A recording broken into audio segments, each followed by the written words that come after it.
बैठे बैठे बाबूजी घर में मीठी ओथी नहीं खे का बैठे के बाबूजी चलो ठीक का भइला बताओ बैठा नहीं को सेकंड घर में ना बैठ हम कह देता ना बाबूजी बैठो बताओ हो दादा कहां बावाना तो कासी बतलाऊ ना वही बताओ तनी यही पर हम तन देख ली उनकर पावर मार दे बताओ अब वही धर है बेगा तनी बताओ तो कहां मारा है बाबू आओ हमरा के जीएल मोहाल को कर अगले बाड़न नहीं कौन चाहत कि हम जी बड़न गोली भर के बात करतन पहाड़ लेखा आई हमर सुगा माथी लइची के मार के हई हई कैसन लगी थी कइले बतलाऊ ना कहां बाड़न है वही आई का बोल बावन दरवे तो बाड़न के बा कौन हो? अच्छा कौन रहो हो प्रणाम। आई हम का चाहता नहीं महाभारत कराओ चाहता नहीं ना क्या हो गई बताई ना। का का हो गए हो जा रहो माचे जो हो गइला का तनी का हो गइला यहाँ करी मत अस्थिर बतियाई जा। अरे ये रहनी के चलते अनु हो जवा बात सुन ले रहनी आ कहतन त माने जान नहीं के होता कहाँ मान जान रहो पानी के पूछा नहीं पानी के ना पूछली पूछल जाला। अब वही तो आंख भइल बा गांजा पी के लाल कइले बानी ए सुन रहो जा मत बोली जा काहे ना बोली शादी करनी के चला दू भाई बहला ई बावला हमर लड़की जाते जे राज करी आय है जा ई महाभारत होके कई दिन आइल बा है जा महाभारत होइबे करी ऐसा ही होई राउ लड़की के लंबा मास हो गई बिया। का कइला या गेहूं चाउर बेचतिया अभी पूछत या रहुआ तो पूछते नहीं थी। हम का पूछी हम आइल बन दुआरी पे थरा पूछा नहीं पानियों का पूछा नहीं हां और क्या करते महारानी वो कैसन बाड़ी अच्छा खाना का पूछली इसकी ना कोनिया आया के पानी हो जाले आइली हरी 4 दिन हो गल आइला इनका आइली वही गरी पानी तोड़ दे लिया बुझा तो पानियो नहीं ख देबे आवत। अच्छा रौरा के जब पूछते हैं तो का झाड़ी से मारत या कह देतनी राम से राखे के बता राखी कह देतनी ये प्रणाम बार हुआ के अपन लड़की ले जाइए जाले ज्यादा टका हम ले जे खातिर शादी कइला है जा हां नालिया जी में पे ये कह देतनी गर्दनिया कटवा दे कह देतनी ज्यादा उड़ी मत उड़ी का गर्दनिया कटवा दे अरे सब बुझा दे कह हम ढेर बोलल नहीं की चलो बाबूजी चलो हमें खाना पानी पिए चलो क्या जाई अपन लड़की के हम लिया जे खातिर जे शादी कइनी हां आय नालिया जी में तो ये कहते के मतलब कि मारत रहम क्या भइलो छटक आइल बंदिया बोलत नहीं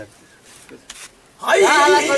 ही या काई कतना इज्जतदार बनी आय एगो रौदा बानी बताई था ऐसा ही कह पानी का पियन के पानी के पूछला समझावत नहीं क्यों है कई बार के हमारा लड़की का रे अरे पूछाऊ ना ऐसा तो रखिए मुंह माता तो भका भका अभी तो फैन गांजा पी के आइल बड़ा का रे ऐसे ही करता ना रोज रोज पी के आता हो ना बोले लगता ना हमरा के मारे लगता हो तो मार देला चला के काहे कहबे हम हो जाले हम कहनी कि कुछ बात खातिर अपने में कइलो हियो स ई तो देखो तनी कि हिया काइल बनी ऐसा ही आई बनी है के ओ या हम गोई नहीं ऐसा ही सुन बैठ तू हो आओ बैठ बैठ बोल बोल सुनो तनी ऐसा ही गोई नहीं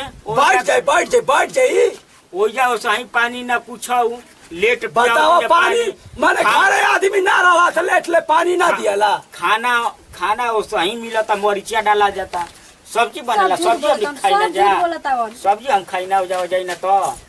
अच्छा नहीं कहीं नहीं में तने बतलाई रहू रे जैसे मिले वैसे मछली बनेला कहीं भी आदमी इहो में देखनी कि आलू खड़े खड़े मारी वो सही बताओ बताओ हो दादा आई तू पहाड़िया में गइला के कौन कामराला जौन भोर खाबाना रही तारे ना हम खियाइबो हां तारा खाते आई खामा में मुई बाबूजी चुप चलो जा पानी मुर्गा खातिर चल बाबूजी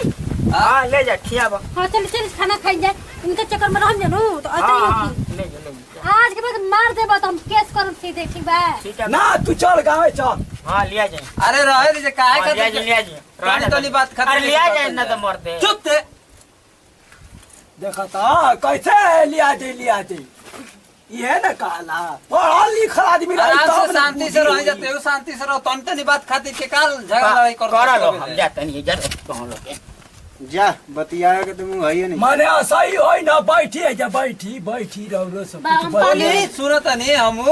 बैठे ना एक हाथ से ताली ना बजेला बाबूजी घर में बड़ा पानी लेके आवतन पिए के चल रे पापा घर में चल का माने का कइले बानी जामनी के कि आई बैठी कुछ हम बोली अबे तो बताई। आवत हम खेत पर से खेत पर से आवत बताई 2 दिन भइल। ठीक बा गावे गई रहनी यहाँ शाम खाया पर रहती तो मुर्गा मछली आई रही। हमरा बात खातिर के हालत तू कहाँ गई रहल हां बैठ बाबू बैठ बैठ। आओ बैठ कहाँ घूमे गई रहल है ओ बिया बल डला कोइला। हाँ बिया वाल डला गुल बाटे वो करे उहे तो कहत रहे कि हमको रहनी तो ना पानी के ना कुछ के पूछत रहल हवन जा पानी के पूछी तब जब गाँव घरवा में आदमी रही तबे ना। ए महाराज गांजा पी के बताई मैंने हमनी के अपन काम ना करी जाना बिया डाले खातिर गई रहनी यहाँ घरे कोई ना रह गाँव में निकल गई फट दे गांजा पी के अरे सर बोला था ऐसे कही जला। गांजा पी के हाँ गांजा तो पियत रहे लेकिन हाला गुला रहे तरह तो कबो नहीं क्यों कर सुनन हम अब लड़कन के साथे जाना रह के अब जाता हम था, का आप जाना पता तनी करो। पूरा महाभारत था कि का होता है चले छोड़ी खाना हम वाना अपन खाई जाना जा, तनी ठीक बा। का हम खाना खाई आय ई घर में ऐसा ही मन करम अरे चली ऐसा नइखे कि रउआ में गलती ना हुई हमू जाना तनी रउआ के रउआ में गलती हुई ओकरो में गलती हुई के हाथे तो ताली बाजेला ना बाजेला के गलती भइल बता जाय जानू हमनी के चले जाय जाना। अब हम जाए के कहतन रउआ के नया के गलती कहीं नहीं जाना दुआरिया पे जा। हम ही कनी ही आ देखी घर चलावे खातिर न एक दिमाग से चलल ना सही ना होला। मैंने हमारे के लगनी अब इतिहास महाभारत कभी सिखावे काड़ा भी मने। होके के पड़ला कबो नरम भी होके के पड़ला तब जाके घर चलेला। ए बाबू नरम भइल है ना तबे शांत है जानला न तो खड़ा हो गई काड़ा खाली हो गई ना आय तो हो गई तो ठीक बा अब मान ली वो गलती कैलस रहो वो गलती कोई नहीं तब वही बात खातिर के लेकर वो सब लिया के जाए जा वो भेज देती सब ठीक बा बताई गांव घर का कही हाँ तू बड़ा सोच गांव घर ठीक कही तो गांव घर उनका न समझे के चाहिए। अरे यार हम का कहतनी कि एके वर्ष से गलती हुई तू नहीं खा समझ सकता हर बहन ही तई जा अरे जा तनी तनी बात खातिर ना थी कल ए ना बाबू आवाज घर में खाना ना खा ले जा जाए जा चिचिला दिए कार हाँ हाँ जाए खाना खा ले जाए जल्दी जाओ